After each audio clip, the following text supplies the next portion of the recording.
ஆனந்தமா ஆனந்தம் சில்க்ஸுடன் தீபாவளியை கொண்டாடுவோம். ஆனந்தம் சில்க்ஸ்.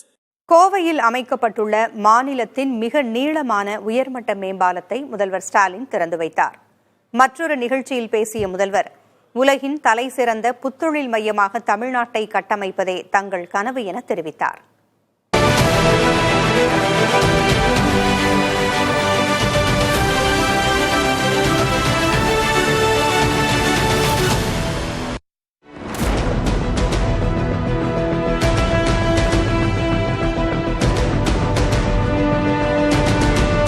கோவை அவினாசி சாலையில் 1791 கோடி ரூபாய் மதிப்பீட்டில் கட்டமைக்கப்பட்டுள்ள இந்த மேம்பாலம் 10.1 கிலோமீட்டர் நீளம் கொண்டதாகும்.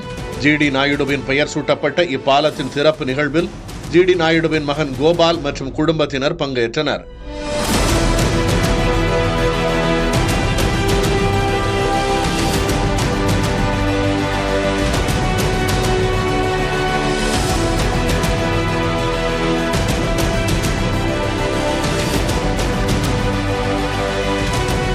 தொடர்ந்து கோவை சிட்கோ தொழில்பேட்டையில் 126 கோடி ரூபாய் மதிப்பீட்டில் 2.46 ஏக்கர் பரப்பளவில் அமைய இருக்கும் தங்க நகை தொழில் பூங்காவுக்கு முதல்வர் ஸ்டாலின் அடிக்கல் நாட்டினார்.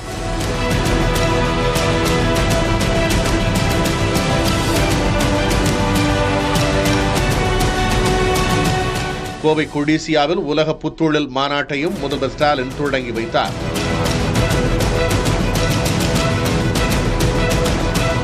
தொடர்ந்து பல்வேறு நாடுகளைச் சேர்ந்த தொழில் நிறுவனங்களுடன் முதல்வர் ஸ்டாலின் முன்னிலையில் புரிந்துணர்வு ஒப்பந்தங்கள் கையெழுத்தாகின. விழாவில் உரையாற்றிய முதல்வர் ஸ்டாலின், சிறு குறு தொழிலுக்கு சிறந்த அரசாக தமிழ்நாடு விளங்குவதாக தெரிவித்தார். உலகின் தலைசிறந்த புத்தொழில் மையமாக தமிழ்நாட்டை கட்டமைக்கிறது தான் திராவிட மாடல் அரசுடைய மாபெரும் கனவு.